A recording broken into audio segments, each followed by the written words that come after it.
सरकार की जय। यदा मृधे कौरव संजयान वीरेश्वतो वीर गतिम गतेषु ब्रकोदरा विद्य गदा विमर्श भग्नोरुदंडे धृतराष्ट्रपुत्रे यदा मृधे कौरव संजयानां वीरेश्वतो वीर गतिम गतेषु ब्रकोदरा विद्य गदा विमर्श भग्नोरुदंडे धृतराष्ट्रपुत्रे। प्रश्न किया सौनक जी महाराज ने कि महाराज ये बात बताइए कि परीक्षित जी का जन्म कैसे हुआ और कैसे परीक्षित जी को श्राप लगा और कैसे सुखदेव जी ने कथा श्रवण कराई परीक्षित जी को। तो सूत जी कहते हैं उस समय की बात है जब महाभारत के युद्ध में सभी कौरव समाप्त हो गए, केवल एक बचा कौन? दुर्योधन, जिसकी जंगा को तोड़ दिया भीम ने। अंतिम सांसें ले रहा था उस रणांगण में। कई सब पड़े हुए हैं और गीद कौवे उनका मांस नोच नोच कर खा रहे हैं। कभी झपटते हैं दुर्योधन पर भी तो दुर्योधन हाथ से दूर कर देता है कि उसी समय अश्वत्थामा आया। अश्वत्थामा ने कहा दुर्योधन ये तुम्हारी दशा मुझे देखी नहीं जाती है, बताओ मैं तुम्हारे लिए क्या कर सकता हूं। तो दुर्योधन ने कहा हम 100 भाई थे, 100 में से एक भी नहीं बचा और वो 5 भाई थे, 5 में से एक भी समाप्त नहीं हुआ। अगर एक ही समाप्त हो जाए तो मुझे सब कुछ प्राप्त हो जाएगा। अश्वत्थामा ने कहा तुम एक की बात करते हो, मैं 5 को समाप्त करूंगा और 5 के सिर तुम्हारे सामने लाऊंगा। और उसी समय अश्वत्थामा चल दिया। काकलुक न्याय से पहुंचता है। इधर विजय श्री प्राप्त हुई थी पांडवों को, तो विजय महोत्सव मना रहे थे दूसरे महल में, जिस महल में शयन करते थे प्रतिदिन, उस महल में सोए हुए थे 5 पांडवों के 5 बालक।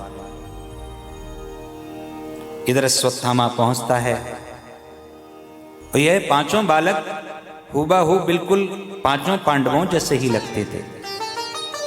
रात्रि का समय था, इसने सोचा 5 पांडव सोए हुए हैं लेकिन वो बालक सो रहे थे। और ये रात्रि में पहुंचकर इसने 5 को समाप्त कर दिया, धड़ से सर अलग कर दिए और 5 के सिर को लाता है दुर्योधन के पास में। और जैसे ही दुर्योधन के पास में आया, दुर्योधन से कहा दुर्योधन मैंने 5 को समाप्त कर दिया और 5 के सिर तेरे सामने लाया हूं। जब ध्यान से देखा दुर्योधन ने, तो दुर्योधन कहता है अभागे ये क्या किया तूने? तो मुझे पानी देने वाला भी किसी को नहीं छोड़ा, बालकों को समाप्त कर दिया तूने। इधर जैसे ही द्रौपदी ने देखा तो चिल्लाने लगी, रोने लगी, छाती पीट पीट कर रोती है। माता शिशूनां निधनं सुतानां निशम्य घोरं परितप्यमाना। चिल्लाती है और छाती पीटती है, अरे मेरे बालकों ने क्या बिगाड़ा था किसी का जो निरपराध बालकों को समाप्त कर दिया। अर्जुन आए, अर्जुन ने जैसे ही देखा द्रौपदी से कहा कि मैं प्रतिज्ञा करता हूं जिसने भी हमारे बालकों को समाप्त किया है मैं तुम्हारे सामने ही उसे मृत्यु दंड दूंगा, तुम्हारे सामने ही मैं समाप्त करूंगा। और उसी समय चल दिए अर्जुन चलते हैं और साथ में कृष्ण कन्हैया को भी लेकर जाते हैं। और जैसे ही अर्जुन को देखा अश्वत्थामा ने तो ब्रह्मास्त्र चला दिया और जैसे ही ब्रह्मास्त्र आते हुए देखा अर्जुन ने, तो एक बार तो अर्जुन भी कांप गए। अर्जुन ने कहा कन्हैया अब क्या करूं मैं? भगवान कहते हैं अर्जुन, कांटे को कांटे से ही निकालना पड़ता है। तुम्हारे पास में भी ब्रह्मास्त्र है, इसको तो केवल चलाना आता है, और तुम्हें तो चलाना भी आता है और लौटाना भी आता है। तो अर्जुन ने भी ब्रह्मास्त्र को चला दिया और दोनों ब्रह्मास्त्र टकराए। अर्जुन ने अपने ब्रह्मास्त्र को शांत कर लिया और दौड़कर पकड़ लिया अश्वत्थामा को। अश्वत्थामा को पकड़कर और रस्सी से बांध दिया और बांधने के बाद में रथ में डाल लिया। भगवान ने कहा अर्जुन इसको तो यहीं समाप्त कर दो, ये बालकों का हत्यारा है।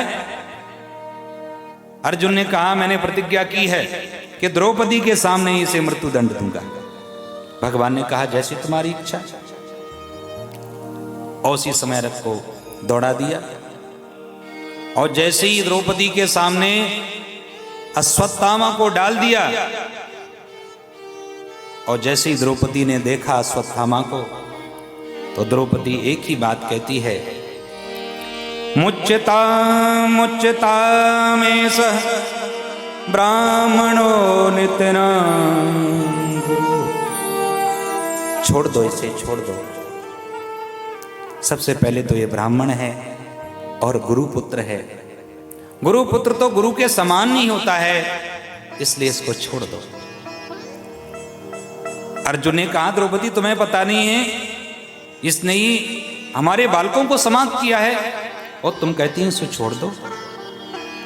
ये बालकों का हत्यारा है, इसे तो दंड मिलना चाहिए। द्रौपदी ने कहा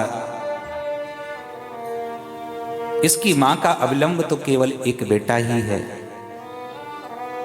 और मेरा अविलंब मेरे 5 पति हैं, और जब ये समाप्त हो जाएगा तो मां की वेदना केवल मां ही समझ सकती है कि वो मां कैसे रहेगी बिना बेटे के। उनके पति तो समाप्त हो गए इस महासंग्राम में। उसी समय भीम आए। भीम कहने लगे कि कोई अगर इसे समाप्त नहीं करेगा तो मैं इसे समाप्त कर दूंगा। युधिष्ठिर जी आए और युधिष्ठिर जी ने सारी बातें सुनी द्रौपदी की। युधिष्ठिर जी कहते हैं मैं देख रहा हूं द्रौपदी, तुम्हारे अंदर धर्म दिखाई दे रहा है, क्योंकि व्यक्ति आपत्ति और विपत्ति में धर्म को भूल जाता है। आज मैं देख रहा हूं कि आपत्ति विपत्ति में भी तुम धर्म को नहीं भूली हो। धीरज धर्म मित्र अरुणारी, धीरज धर्म मित्र और नारी, धीरज धर्म मित्र अरुणारी, धीरज धर्म मित्र और नारी, आपतकाल पर रखी ये चारी, आपतकाल पर रखी ये चारी, धीरज धर्म मित्र अरुणारी, धीरज धर्म मित्र और नारी। मैं देख रहा हूं कि आपत्ति विपत्ति में व्यक्ति धर्म को भूल जाता है, लेकिन तुम विपत्ति में भी अपने धर्म को अपने पास में रखे हुए हो। युधिष्ठिर जी कहते हैं इसे मत मारो। द्रौपदी कहती हैं इसे मत मारो, ये ब्राह्मण है, ये गुरुपुत्र है। भीम कहते हैं इसे समाप्त कर देंगे। अर्जुन ने प्रतिज्ञा की है कि द्रौपदी के सामने ही मैं मृत्यु दंड दूंगा इसको। अब समस्या खड़ी हो गई। हाथ जोड़ते हैं अर्जुन और भगवान से कहते हैं प्रभु आप ही बताइए कि क्या करना चाहिए। भगवान ने कहा मैंने तो तभी कहा था इसको समाप्त कर दो। अब देखो जो शास्त्र कहें उसी को करना चाहिए। तस्मात् शास्त्रम प्रमाणम ते कार्य कार्य व्यवस्थितौ। जो शास्त्र कहें उसी को करना चाहिए, वही धर्म है। शास्त्र तो एक ही बात कहते हैं कि ब्रह्म बंधुर न हंतव्य।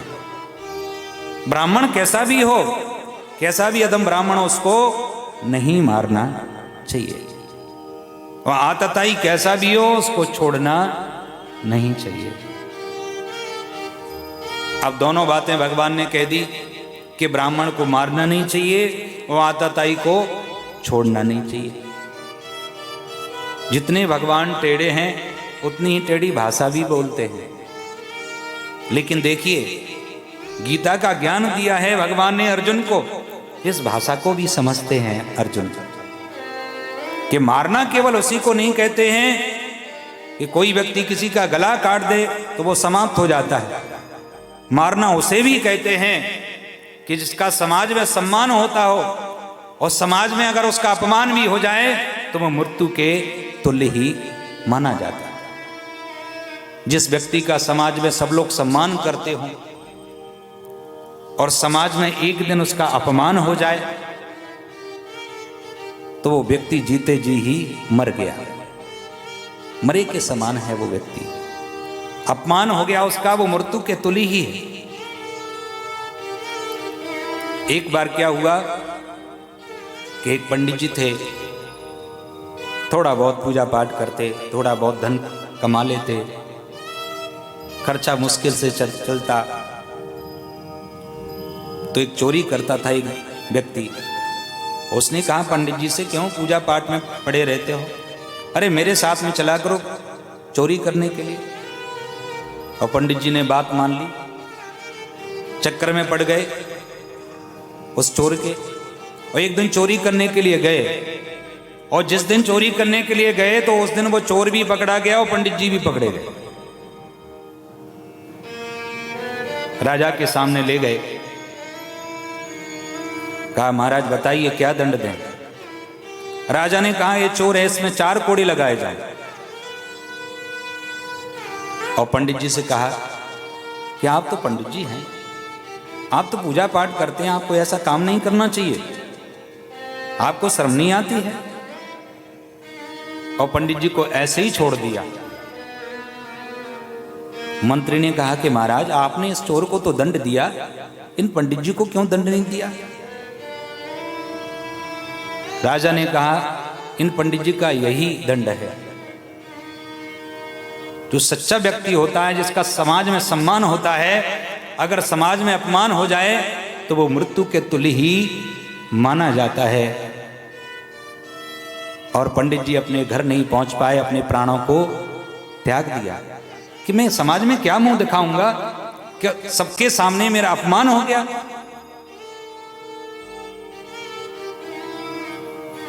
तो यही बात कही भगवान ने अर्जुन से, और यही किया। अर्जुन ने अश्वत्थामा की मस्तक से मणि निकाल ली और धक्का देकर वहां से निकाल दिया। धक्का देकर निकाला, और इधर भगवान श्री द्वारकाधीश अपने द्वारका जाने के लिए तैयार हो रहे थे। इधर अश्वत्थामा के मन में विद्वेष उत्पन्न हो गया कि मैं इस परिवार का बीज वंश ही समाप्त कर दूंगा।